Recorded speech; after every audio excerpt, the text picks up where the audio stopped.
Bagaimana sih prosedur pengajuan gugatan perceraian di pengadilan agama?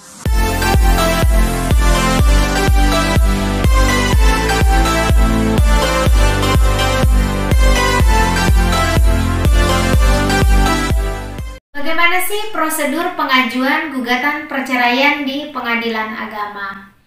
Hai teman-teman, Assalamualaikum warahmatullahi wabarakatuh. Selamat malam, apa kabar? Semoga kita semua selalu dalam keadaan sehat walafiat.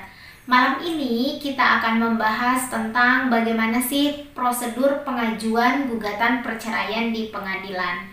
Untuk informasi awal, jadi pengajuan gugatan perceraian di pengadilan itu ada dua ya teman-teman ya. Yang pertama, teman-teman yang beragama non-muslim maka dapat mengajukan gugatan perceraian ke pengadilan negeri. Dan teman-teman yang beragama Islam maka dapat mengajukan gugatan perceraian ke pengadilan agama. Nah, untuk malam ini fokus pembahasan kita adalah pengajuan gugatan perceraian di pengadilan agama untuk teman-teman yang beragama Islam. Sebelum kita membahas tentang bagaimana sih prosedur pengajuan gugatan perceraian di pengadilan agama, perceraian adalah berakhirnya ikatan pernikahan antara seorang suami dengan seorang istri sehingga mereka tidak lagi memiliki kewajiban sebagai suami dan istri. Nah, di dalam pasal 38 Undang-Undang Nomor 1 Tahun 1974 tentang perkawinan, maka perkawinan dapat diputuskan karena kematian, perceraian, dan putusan pengadilan agama. Berdasarkan pasal 19 Peraturan Pemerintah Republik Indonesia Nomor 19 Tahun 1975, ada 6 alasan yang dapat kita jadikan sebagai alasan untuk mengajukan gugatan perceraian di pengadilan agama. Apa sajakah ke-6 alasan tersebut? Mari kita bahas. Yang pertama adalah salah satu pihak telah berbuat zina, pemabuk, atau penjudi yang sangat sukar sekali untuk disembuhkan. Jadi ketika pasangan kita berbuat zina, pemabuk, atau penjudi, maka kita dapat mengajukan gugatan perceraian ke pengadilan agama.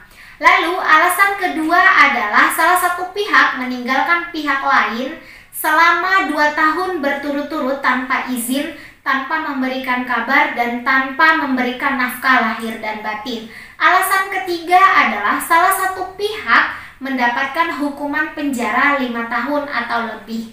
Alasan keempat adalah salah satu pihak melakukan penganiayaan berat atau kekerasan dalam rumah tangga atau KDRT.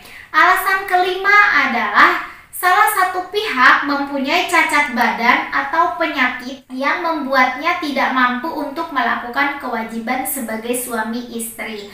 Alasan keenam atau alasan yang terakhir adalah antara suami dan istri sering sekali terjadi perselisihan atau pertengkaran yang terus-menerus dan tidak memungkinkan untuk hidup rukun lagi. Nah, itulah ke-6 alasan yang dapat kita ajukan di pengadilan agama untuk melakukan gugatan perceraian di pengadilan agama. Lalu, bagaimanakah prosedur pengajuan gugatan perceraian di pengadilan agama? Langkah pertama, penggugat dapat mengajukan gugatan perceraian ke pengadilan agama melalui lisan atau tulisan. Nah, karena kita sekarang sudah canggih ya teman-teman, maka dapat mengajukan gugatan perceraian via online. Yang kedua, penggugat mengisi identitas berupa nama, pekerjaan, alamat, dan lain-lain.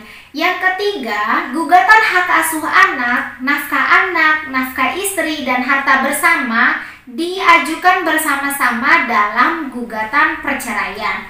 Yang keempat, membayar biaya perkara. Nah, jika teman-teman tidak mampu untuk membayar biaya perkara, maka teman-teman akan mendapatkan bantuan hukum secara gratis dengan catatan teman-teman memiliki surat keterangan tidak mampu.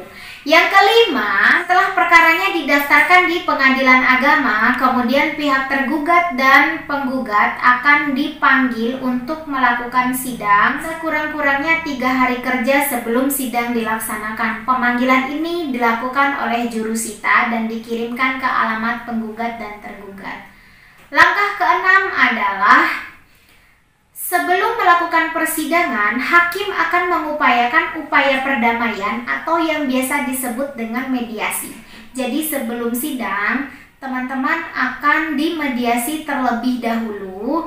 Jikalau menemukan titik temu atau mediasinya berhasil, maka perkaranya tidak bisa dilanjutkan. Dan sebaliknya, jika tidak ada titik temu atau menemukan jalan keluar atau proses mediasinya gagal, maka perkara tersebut tetap akan dilanjutkan. Langkah ketujuh adalah putusan pengadilan agama ada kalanya dikabulkan jika gugatan terbukti dan ditolak jika gugatannya tidak terbukti. Kemudian langkah terakhir atau langkah ke-8 adalah setelah putusan pengadilan dijatuhkan dan berkekuatan hukum, maka penggugat dan tergugat dapat mengambil akta cerai dan atau dapat diwakilkan oleh para kuasa hukum atau pengacaranya masing-masing untuk mengambilkan akta cerai di pengadilan agama. So, itulah ke-8 langkah atau prosedur dalam melakukan gugatan perceraian di pengadilan agama. Terima kasih sudah menonton video ini ya teman-teman ya. Jangan lupa like, komen, dan subscribe. Dan jangan lupa komen supaya kita dapat mengetahui bersama masalah-masalah hukum. Terima kasih, selamat malam. Wassalamualaikum warahmatullahi wabarakatuh.